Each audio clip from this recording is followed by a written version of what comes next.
প্রিয় দর্শক, সংবাদপত্রে বাংলাদেশ অনুষ্ঠান থেকে আমি রেজানুর রহমান আপনাদেরকে স্বাগত জানাচ্ছি। বিভিন্ন জাতীয় দৈনিকে প্রকাশিত খবরের বিশ্লেষণ নিয়ে আমাদের আজকের এই অনুষ্ঠানে অতিথি হিসেবে উপস্থিত আছেন সিনিয়র সাংবাদিক আমাদের কবি মাহবুব হাসান। কেমন আছেন? ভালো, কিন্তু কুয়াশার জন্যে এই ভালো হয়তো বেশি দিন থাকা না। শীতের মানে আপনি যেহেতু কুয়াশার প্রসঙ্গ তুললেন, শীতের সৌন্দর্যই কিন্তু কুয়াশা। হ্যাঁ, সেটা কিন্তু আমাদের ঢাকা শহরে যে আবহাওয়ায় যে রকম পার্টিকলসের সূক্ষ্ম কণাগুলো আছে সেগুলো কিন্তু আপনি ঢাকা শহরের আবহাওয়াকে শীত উপভোগ করতে পারবেন না এই জন্য যে ঢাকা শহর এত দূষিত বাতাস, সেই দূষিত বাতাসের সাথে শীত আবার একসাথে মানে কুয়াশা জড়িত হয়ে এমন একটা পরিবেশে তৈরি হয়েছে যে আপনি যদি রাস্তা দিয়ে হেঁটে যান, পরে যদি আপনি মুখ ধোন তাহলে নাক দিয়ে আস্তে আস্তে আপনার ময়লা পানি বেরোবে, এরকম অবস্থা। আমরা পত্রপত্রিকার শিরোনাম একটু পড়ি, শুনি একটু।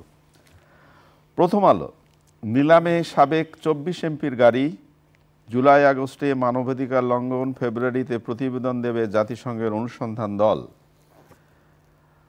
মির্জা ফখরুল বললেন, সব বিষয়ে অন্তর্বর্তী সরকার নিরপেক্ষ থাকতে পারছে না। ফেসবুকে নাহিদ ইসলাম, বিএনপির মহাসচিবের দাবি আরেকটি 1/11 সরকার গঠনের ইঙ্গিত। গাজীপুর সাভারে 5.5 মাসে বন্ধ 68 কারখানা। দৈনিক সমকাল, সরকারি চাকুরেরা আপাতত পাচ্ছেন না মহার্ঘ ভাতা। মির্জা ফখরুল কি আরেকটি 1/11 চান? প্রশ্ন নাহিদের। অন্তর্বর্তী সরকারকে নিরপেক্ষ থাকতে বললেন ফখরুল। দৈনিক যুগান্তর, রাতের ভোটের কুশীলবরা কোথায়? গোয়েন্দা নজরদারিতে শিরিন শারমিন। কালের কণ্ঠ, 3 মাসে বিনিয়োগ কমেছে 71%। কিছু বিষয়ে নিরপেক্ষতা বজায় রাখতে পারছে না সরকার, মির্জা ফখরুল। মানব জমিনের শিরোনাম, রাজনীতিতে চাঞ্চল্য, সংস্কারে ঐক্যমত্য কিভাবে? দৈনিক ইত্তেফাক, নিরপেক্ষ ভূমিকা পালন করতে পারছে না সরকার, মির্জা ফখরুল। জুলাই আগস্ট নৃশংসতা নিয়ে জাতিসংঘের প্রতিবেদন, ফেব্রুয়ারিতে ডক্টর ইউনূসকে তুর্ক। বাংলাদেশ প্রতিদিনের শিরোনাম, হঠাৎ উত্তপ্ত রাজনীতি, কারামুক্তি 16 বছর পর। আমার দেশ, ভারতের পানি প্রত্যাহারে কৃষিতে বিপর্যয়ের শঙ্কা। দৈনিক জনকণ্ঠ, উন্নয়নের নামে অর্থ অপচয়, নাহিদের ফেসবুক পোস্ট নিয়ে রাজনীতিবিদদের মিশ্র প্রতিক্রিয়া।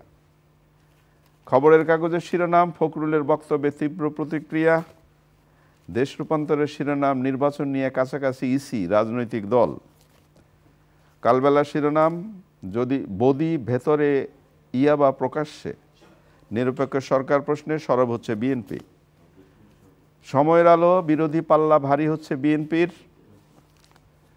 দিনকাল, রাজস্ব আয় কমায় ব্যয় মেটাতে ঋণগ্রস্ত সরকার। দৈনিক করতোয়া, কারামুক্ত বিডিআর সদস্যরা বাংলাদেশে বিনিয়োগ বাড়ান, বিদেশি বিনিয়োগকারীদের প্রধান উপদেষ্টা। শিরোনাম পড়লাম, কিন্তু আজকের শিরোনাম সব জায়গাতেই রাজনৈতিক উত্তপ্ত বাক্য বিনিময় শুরু হয়ে গেছে অলরেডি। আপনাকে যদি আমি জাস্ট খবরের কাগজের শিরোনামগুলো একটু পড়ে শোনাই। ফখরুলের বক্তব্যে তীব্র প্রতিক্রিয়া, নির্বাচনের সময় নিরপেক্ষ সরকার দরকার, ফখরুল সাহেব বলেছেন। উপদেষ্টা নাহিদ বলেছেন, নিরপেক্ষ সরকারের দাবি আরেকটা 1/11 ইঙ্গিত। উপদেষ্টা আসিফ মাহমুদ বলেছেন, রাজনৈতিক দলের হস্তক্ষেপ অনুচিত। হাসনাত আবদুল্লাহ বলেছেন, তারাই আওয়ামী লীগের পুনর্বাসন চাচ্ছে।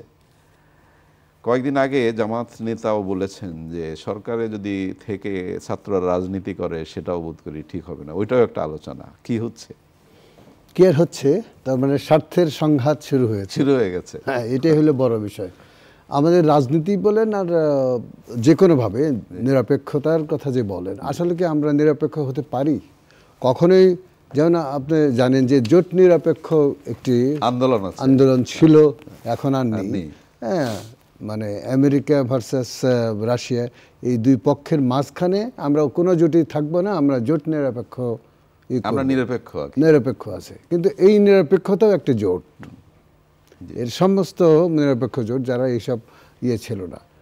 আজকে যে কথাটা বলা হচ্ছে নিরপেক্ষতার কথা, সেই নিরপেক্ষতার কিন্তু আরেকটা জোটেরই ইঙ্গিত দেয়। যে ইঙ্গিতের কথা আমাদের কি বলে নাহিদ ইসলাম বলেছেন, সেটা হয়তো সেই প্রেক্ষিতে যদি আপনি বিচার করেন তাহলে দেখবেন যে বিএনপি বা জামাত বা অন্যান্য রাজনৈতিক দল যেভাবে এক কাট্টার ভিতরে আছে, একটি ব্যারিয়ারের ভিতরে আছে, চিন্তার ভিতরে আছে, লক্ষ্যের দিকে আছে, ঠিক একই রকম আপনার যারা ক্ষমতায় আছে তাদেরও একটা লক্ষ্য আছে এবং তারা একটি চিন্তাকে বহন করছে। যে চিন্তার কথা আমরা তাদেরকে বলেছি যে হ্যাঁ, তারা ভালো করেছে, একটি স্বৈরাচারী সরকারকে পতন ঘটিয়ে তারা ক্ষমতায় গেছে। কিন্তু একটা বিষয় মনে রাখতে হবে, এর আগেও আমি বলেছি এটা, যে যখনই গণ অভ্যুত্থান করলো, গণ অভ্যুত্থানের মাধ্যমে হাসিনাকে তাড়ানো হলো, কিন্তু তারা কিন্তু সেই পুরাতন হাসিনার তৈরি করা সংবিধান মেনে, রাষ্ট্রপতি মেনে তার কাছেই শপথ নিয়েছে। তার মানে কি, তারা নতুন কোনো কিছুই করতে পারেনি। খালি চিন্তায় নতুন থাকলে হবে না, কর্মে সেটাকে নতুনত্ব দান করতে হবে।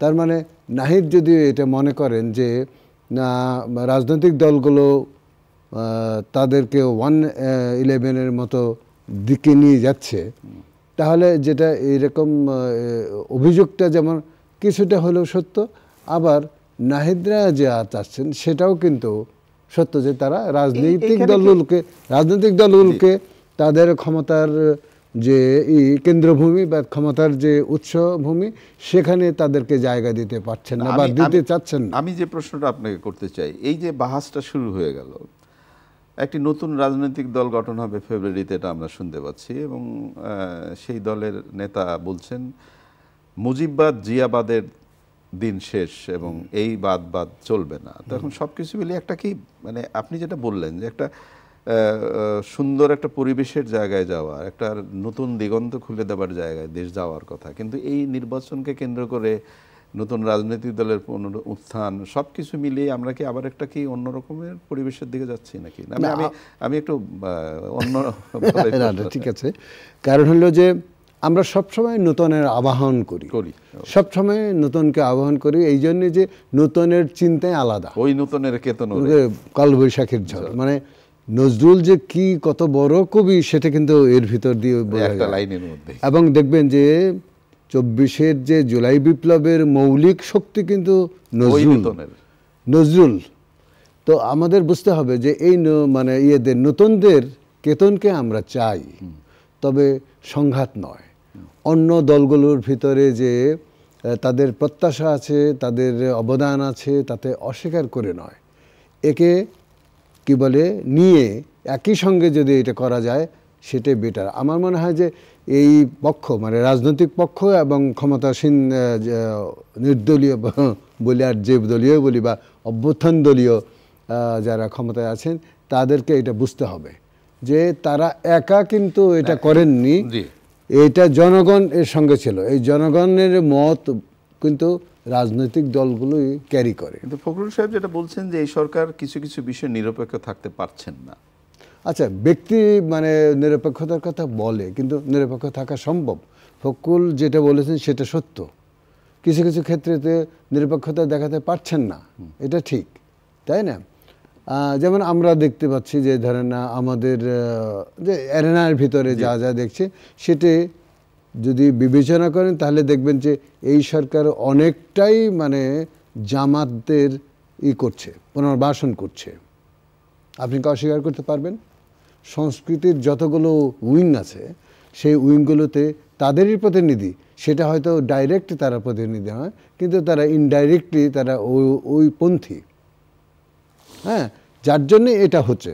এখন রাজনৈতিক দলগুলোর সঙ্গে বোঝাপড়া করা জরুরি, কারণ একটি দীর্ঘস্থায়ী সংগ্রামকে একটি লক্ষ্যে পৌঁছতে হলে রাজনৈতিক দলের যে শক্তি, বুদ্ধিমত্তা এবং তাদের যে দৃষ্টিভঙ্গি, তাকে নিজেদের সঙ্গে মিলিয়ে একই সঙ্গে এই জাতির যে মৌলিক যে থিঙ্কিং, যেটা জন আকাঙ্ক্ষা বলছি আমরা, এবং জন আকাঙ্ক্ষা হলো গণতন্ত্রকে পুনর্বাসিত করা এবং গণতন্ত্রের সমস্ত উইংগুলোকে মানে আফুল করা, যেমন বিচার বিভাগ, সব কি বলে নির্বাচন কমিশন থেকে শুরু করে সমস্ত স্থানীয় মানে ইয়েগুলো, সরকারের সমস্ত ইয়েগুলো, যেটা গণতান্ত্রিক নির্বাচনের ভিতর দিয়ে নিয়ে আসতে হবে, যাতে জনগণের কণ্ঠ উচ্চকিত হয়।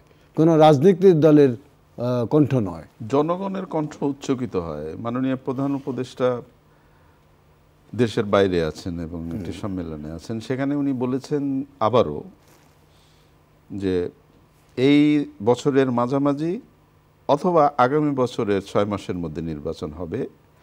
যদি জনগণ চায় আগেই হতে পারে, জনগণ চাইলে পরের বছরের ওই জায়গা থেকে। এই জনগণ কারা আমি একটু জানতে চাই। জনগণ চায় এই কথাটা, ধরুন আমরা বলি যে আমরা জনপ্রতিনিধি, নির্বাচিত হই আর না হই, বলি রাজনৈতিক দলগুলো জনপ্রতিনিধি। এখন নাহিদ ইসলাম আর আদার্স যারা বলছেন, যারা ক্ষমতা আছেন, তারাও বলছেন যে আমরা জনপ্রতিনিধি, কারণ আমরা যে বিপ্লব করেছি, আমরা যে গণ অভ্যুত্থান করেছি, জনগণ আমাদের সঙ্গে ছিল, যার জন্য আমরা জনপ্রতিনিধি। কথাটা কিন্তু ভুল নেই, সত্য আছে। জনগণ চেয়েছে বলেই তারা কিন্তু মানে হাসিনা সরকারকে বিতরণ করতে পেরেছে, তাই না? তো এখন এই যে জনগণ তো ইন্ডিভিজুয়াল ক্যারেক্টার না, বহু মানুষের এক সম্মিলিত কণ্ঠস্বর। এই কণ্ঠস্বরের প্রতিধ্বনি হয় হলে নির্বাচনের ভিতর দিয়ে। আমরা এর বাইরে আর কোনো ওয়ে বা পথ আমরা তৈরি করতে পারিনি অথবা জানি না, তাই না? আমাদের যে চিন্তা ভাবনা, আমাদের যে দৃষ্টিভঙ্গি, তাতে নতুন জনগণকে কিভাবে আমরা একাত্ম করব, সেটি একই কাট্টার ভিতরে আনবো, সেটি কিন্তু আমরা জানি না, একমাত্র নির্বাচন ছাড়া। অর্থাৎ নির্বাচনের মাধ্যমে যদি জনগণের এটা আসে, মতামতটা আসে, ভোটের মাধ্যমে যদি আসে, তাহলে কিন্তু এটা ধরে নিতে পারি প্রচলিত ধারণার ভিতর দিয়ে যে অবশ্যই সেটি জনগণকে রিফ্লেক্ট করে। আমরা সেই রিফ্লেকশনটাই চাই, যত দ্রুতই হোক। ডক্টর মোহাম্মদ ইউনূস বলেছেন, উনি তো একেবারে ক্যাটেগরিক্যালি বলেছেন যে হয় এই বছরের শেষ দিকে, নয়তো আগামী বছরের 6 মাসের মধ্যে। অবশ্যই এটা নিয়ে কোনো বিতর্ক হোক বা হতে পারে, এটা আমি মনে করি না। অনেক ধন্যবাদ আপনাকে। গাজীপুরের গার্মেন্টস কারখানা নিয়ে বেশ গত কয়েকদিন ধরে আবার উত্তপ্ত হচ্ছে। গাজীপুর সাভারে 5.5 মাসে বন্ধ 68 কারখানা, এবং এখানে বলা হচ্ছে যে বেক্সিমকোর অস্তিত্বহীন 16 প্রতিষ্ঠানের নামে ঋণ হয়েছে 12,000 কোটি টাকা। কম না, 12,000 কোটি টাকা। এটা একটা কমিটি আছে, সেই কমিটি বলছে বেক্সিমকোর এই যে প্রতিষ্ঠান, এটা খুলে দেওয়া সম্ভব না। তাহলে এখন খুলে দেওয়া সম্ভব না, কর্মচারীরা প্রতিবাদ করছে, বিপ্লব হচ্ছে, গাড়ি ভাঙছে, সাধারণ মানুষ ক্ষতিগ্রস্ত হচ্ছে, প্রাইভেট কার যার স্বপ্নের গাড়িটা, সেই গাড়িটাও ভাঙছে। তাহলে দায়টা কার? দায়টা প্রথমত সালমান এফ রহমান, ওই গোষ্ঠী, উনি তখন জেলে। না, তার আরেক ভাই আছে না, সেটা তাদেরও দায়। দ্বিতীয়ত তারা যে অনৈতিকভাবে অনেক সুবিধা আদায় করেছে, এটা তো সত্য। মানে অবাক লাগে, আমি যেটা বলছি অবাক লাগে যে অস্তিত্বহীন 16 প্রতিষ্ঠানের নামে, অস্তিত্বহীন যে কারখানার অস্তিত্ব নাই, সেই কারখানার নামে 12,000 কোটি টাকা ঋণ দিয়েছে। তো এর দায়টা কার? সরকারের।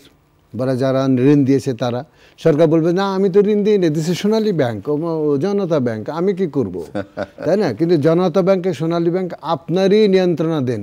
আপনি বলেছেন বলেই এইরকম অস্তিত্বহীন ইয়ের নামে আপনি ঋণটা দিতে বাধ্য হয়েছে প্রতিষ্ঠানের নামে। হ্যাঁ, যদি তারা মানে ওই ব্যাংক যদি ঋণ না দিত, তাহলে কি করতো?